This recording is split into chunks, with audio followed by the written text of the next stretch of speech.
tényleg egy félelmetes kerítés, hogy gyakorlatilag tényleg el voltunk zárva, tehát, és mind a mai napig, tehát ez tényleg furcsa, éppen én beszélgettem korombeli jó barátommal, hogy nekünk mind a mai napig, amikor átmegyünk a határon, még mindig bennünk van valamennyi abból, ami régen volt, amikor a határon át lehetett menni. Hát az egy valós diktatúra volt. Igen, ugye, igen. Manapság sokan mondják, hogy diktatúra van itt, vagy akár más országban, akinek fogalma nincs, hogy mi az, hogy diktatúra. Persze, fogalma nincs, igen. hogy mi történt akkor, hogy Így a van, így határnál van. már az ember gyomra összeszükült, mert Persze, nem így lehetett van. tudni, hogy sikerül átvenni. Ez hál' Istennek már nem tér vissza sose, Hát igen, reméljük. bízunk benne.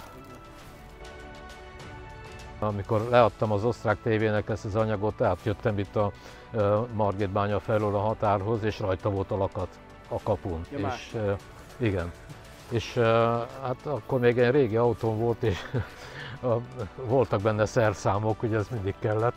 És volt benne vasfűrész is, meg kalapács is, és neki láttam lefűrészelni átnyúlva a kapun, a szöges dróton a lakatot. És akkor egyszer csak két kis katona magyar részről oda jöttek, mit csinál maga itt? Mondom, hát tegnap ki volt nyitva itt a kapu, most meg zárva van, mondom, hát akkor vagy nyitva van, vagy nincs.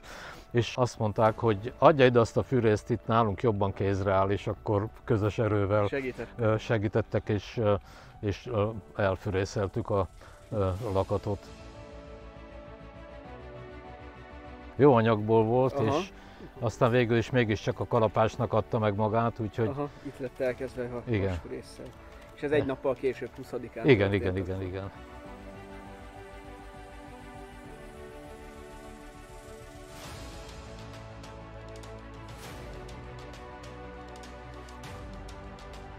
És akkor ez egy darab a szöges drótból, ebből egy darabot vittem ennek a Szóber családnak, akik az apuka meg a kislányok mentek át a határon, és hát kaptam egy darab berlini falat.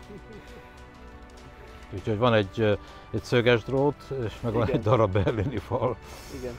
Nem túl nagy darab, de ez tényleg a berlini falból van.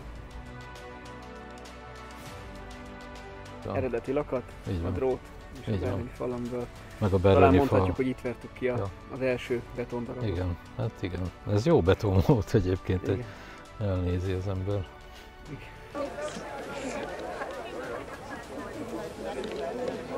Nee, alles junge Leute.